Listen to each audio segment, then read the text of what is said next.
ಕೆಟ್ಟ ಸಂಪ್ರದಾಯ ಸರ್ ಇದು ಮರ್ಯಾದಾ ಹತ್ಯೆ ಅನ್ನುವಂಥದ್ದು ಇನ್ನೂ ಕೂಡ ಜೀವಂತವಾಗಿದೆ ಅಂದರೆ ಅದೇನೋ ಭಾರತ ಅಭಿವೃದ್ಧಿ ಅಂತಾರಲ್ಲ ಅದಾಗಿದೆಯಾ ಅನ್ನುವಂಥ ಅನುಮಾನ ಬರುತ್ತೆ.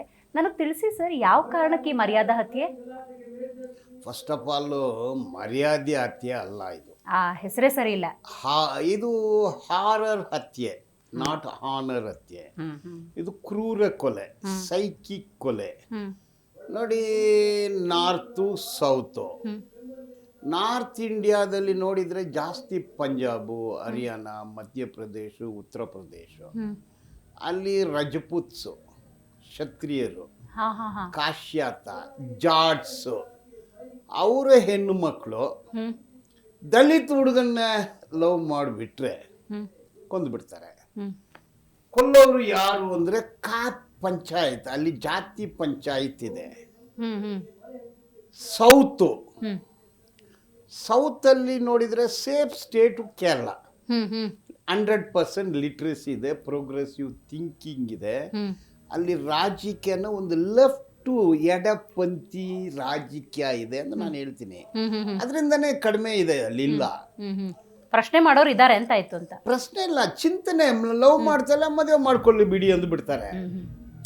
ನೋಡಿ, ಇಲ್ಲಿ ಈ ಕೊಲೆಗಳು ತಮಿಳ್ನಾಡಲ್ಲಿ ಆಗಿದೆ, ಕರ್ನಾಟಕದಲ್ಲಿ ಆಗಿದೆ. ಈಗ ಬಂಗಾರಪೇಟೆಯಲ್ಲಿ ಒಂದು ಕೊಲೆ ಆಯಿತು. ಅಪ್ಪ ಮನೆಯಲ್ಲಿ ಇರ್ತಾನೆ, ಮಗಳು ಇರ್ತಾಳೆ, ಆ ಹುಡುಗಿ ತಾಯಿ, ಅಣ್ಣ ಎಲ್ಲರೂ ಮನೆಯಲ್ಲಿ ಇರ್ತಾರೆ. ಆ ಹುಡುಗಿ ಓದ್ತಾಳೆ. ಇನ್ನೊಂದು ಓದುವ ಒಂದು ದಲಿತ ಹುಡುಗನ್ನ ಲವ್ ಮಾಡ್ತಾಳೆ, ಹೊರಗೆ ಬಂದ್ಬಿಡುತ್ತೆ.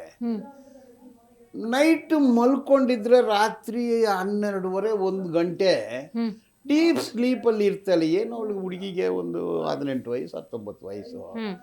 ನೋಡಿ, ಅವನಿಗೆ ಪ್ಯಾರಾಲಿಸಿಸ್ ಸ್ಟ್ರೋಕ್ ಇದೆ. ತಂದೆಗೆ ಎಲ್ಲ ಬೆರಳುಗಳು ಕೆಲಸ ಆಗೋದಿಲ್ಲ. ಆದರೆ ಕತ್ತಿಸಿಗೆ ಸಾಯಿಸ್ತಾನೆ, ಒಂದೇ ಕೈಯಲ್ಲಿ ಲೆಫ್ಟ್ ಹ್ಯಾಂಡಲ್ಲೇ ಕತ್ತಿಸಿಗೆ ಸಾಯಿಸ್ತಾನೆ. ಆ ಮಟ್ಟಿಗಿನ ಆಕ್ರೋಶ. ಅದು ನನ್ನ ಹತ್ರ ಕರ್ಕೊಂಡ್ಬಂದ್ರು ಅವನಿಗೆ ಸಪೋರ್ಟ್ ಮಾಡೋರು ಯಾರಂದರೆ, ಅವನು ಒಂದು ಜಾತಿ ಸಂಘಟನೆಯಲ್ಲಿ ತೊಡಗಿಸ್ಕೊಂಡಿದ್ದಾನೆ.